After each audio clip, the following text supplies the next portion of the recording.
रात के 11 बजे थे। मेरे रूम का दरवाज़ा खटखटाया। मैं समझ गया कि मेरी साली कोमल होगी, क्योंकि घर पर और कोई नहीं था। मैंने दरवाज़ा खोला तो कोमल ही थी।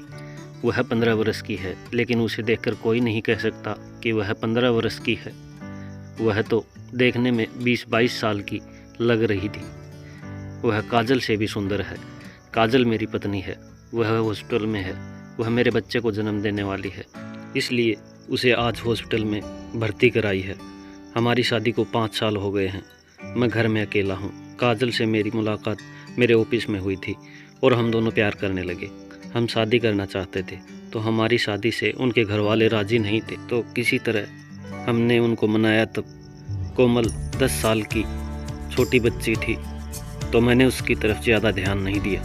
मैं काम की वजह से ससुराल भी कम ही जा पाता था, लेकिन अब वह जवान हो गई थी। तो उस रात उसने दरवाज़ा खटखटाया, तो मैंने पूछा क्या बात है।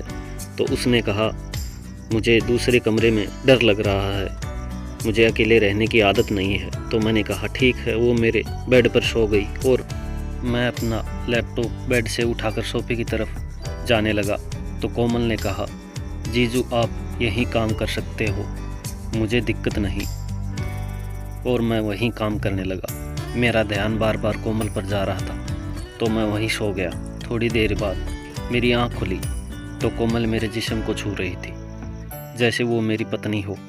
फिर मैंने अपना हाथ कोमल की तरफ बढ़ाया तो कोमल ने अपनी उंगलियां मेरी उंगलियों में डाल दी। मैं समझ गया कि वो क्या चाहती है और मैंने उसे अपनी बाहों में भर लिया और रात भर हम सोए नहीं।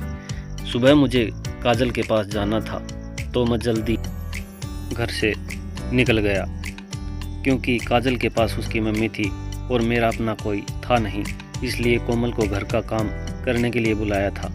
मैं हॉस्पिटल पहुंचा। सारा दिन काजल के पास था। शाम को उसकी मम्मी ने कहा तुम घर चले जाओ, डॉक्टर ने कहा है डिलीवरी कल होगी। तो मैं घर चला गया। मैंने और कोमल ने एक साथ खाना खाया और घर का काम करके वो नहाने चली गई। थोड़ी देर बाद वो काजल की नाइटी पहन कर आई, तो वह नाइटी में काजल से भी सुंदर लग रही थी, जिसमें उसका गोरा बदन साफ झलक रहा था। और आज रात वो सीधे मेरे ऊपर टूट पड़ी, जैसे वो बरसों की प्यास